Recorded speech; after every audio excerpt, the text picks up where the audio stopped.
DeliciousMilkGG just won this past week's Twitch Rivals in Teamfight Tactics. He's currently the undisputed best TFT player in NA and EU. He has achieved a simultaneous placement of rank 1 and 2 position on the leaderboards. And in Twitch Rivals, he placed first in 4 out of 5 games. In 2 of those games, he used Pirates in the early game to later transition into a Nobles plus Draven composition. My name is JinxJK, and after studying his VODs, I will be bringing you a detailed guide on how to play this composition, including transitions into the mid and late game. But as we like to do in this channel, first, here's a quick piano intro.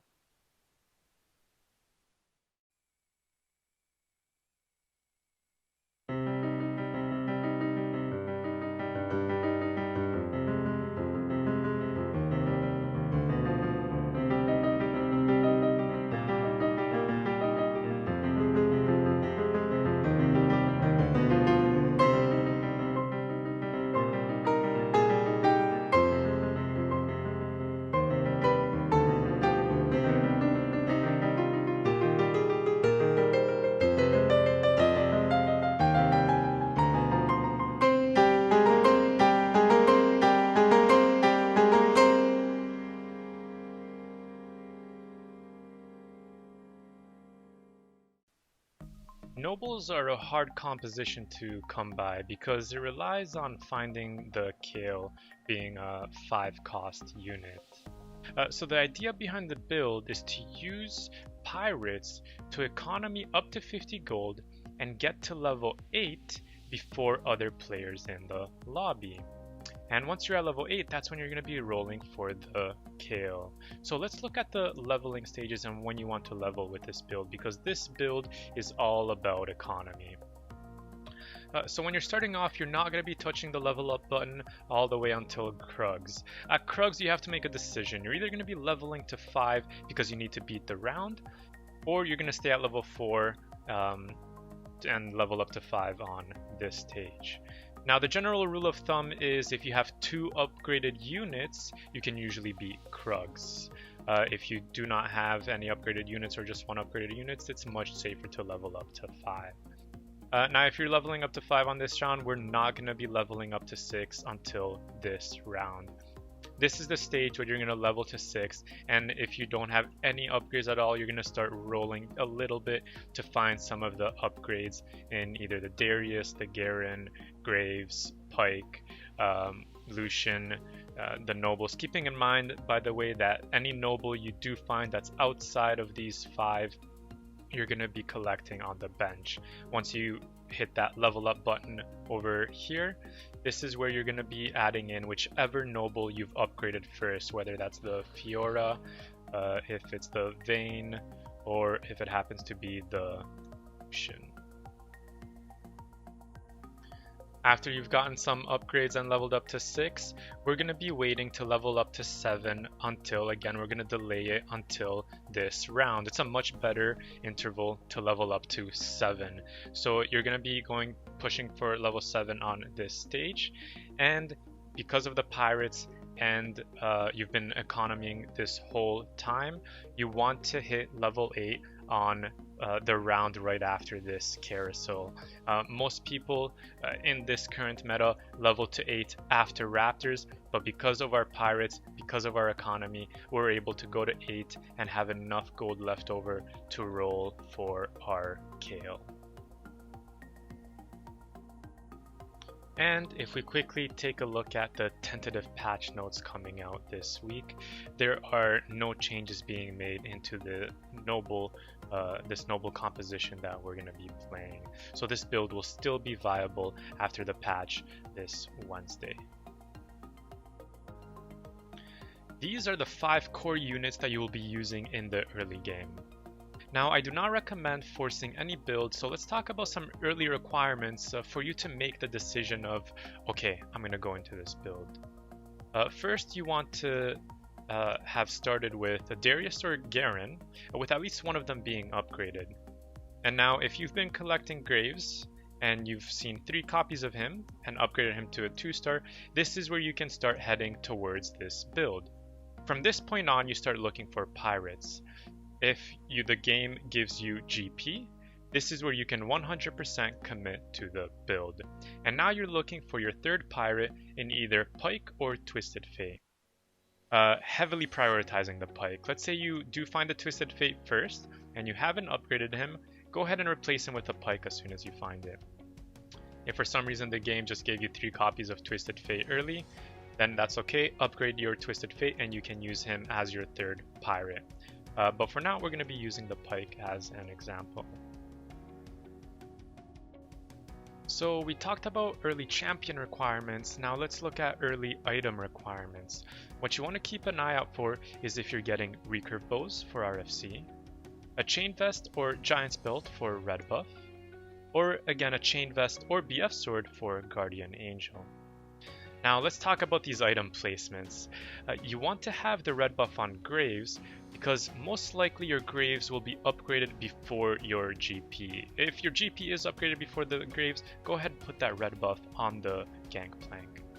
Now the reason why I really like the RFC red buff combo is because RFC allows Graves to just hit further into the enemy territory, and allowing the red buff to apply quicker than GP can get his ult off.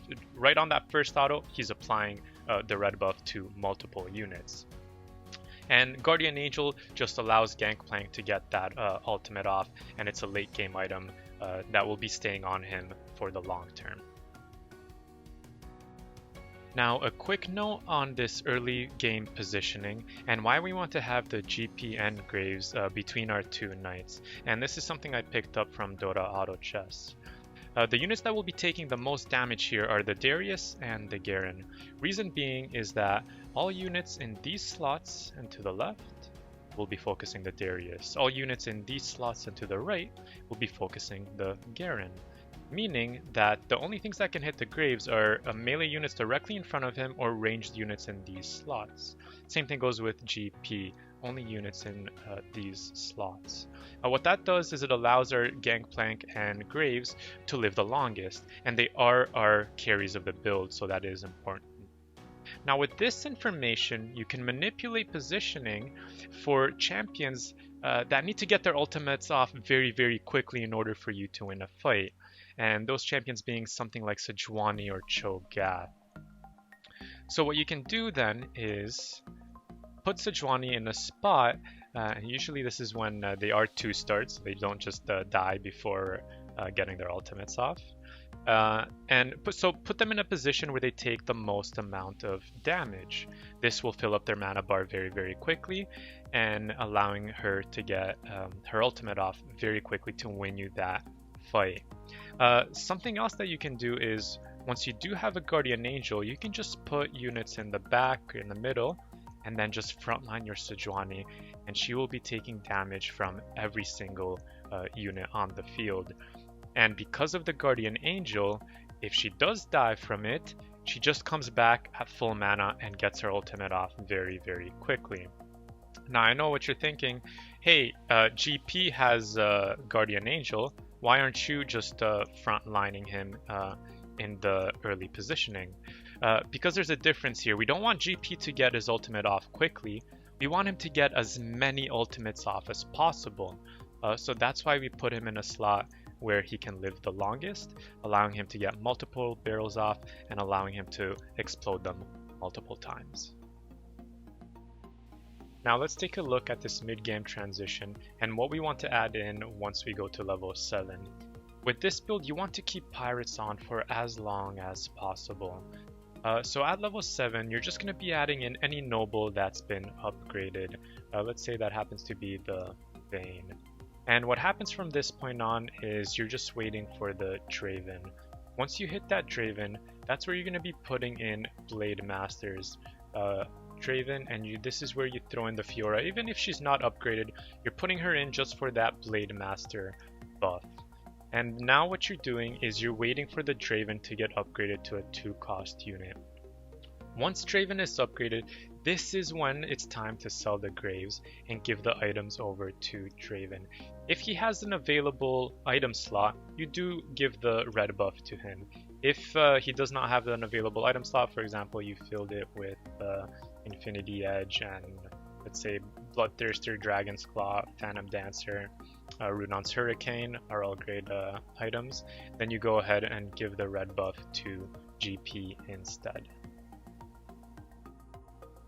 So we've hit level 8 and now we're just playing the Kale waiting room. At this point you want to start looking for a Hush as your final item on the GP. If you've gotten it earlier, great. If not, this is when you want to start prioritizing the Hush going into the late game.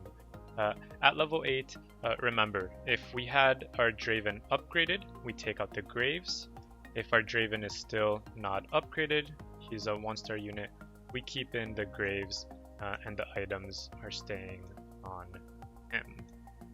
Now, let's talk about the transition once you do find the kill, because it needs to be quick.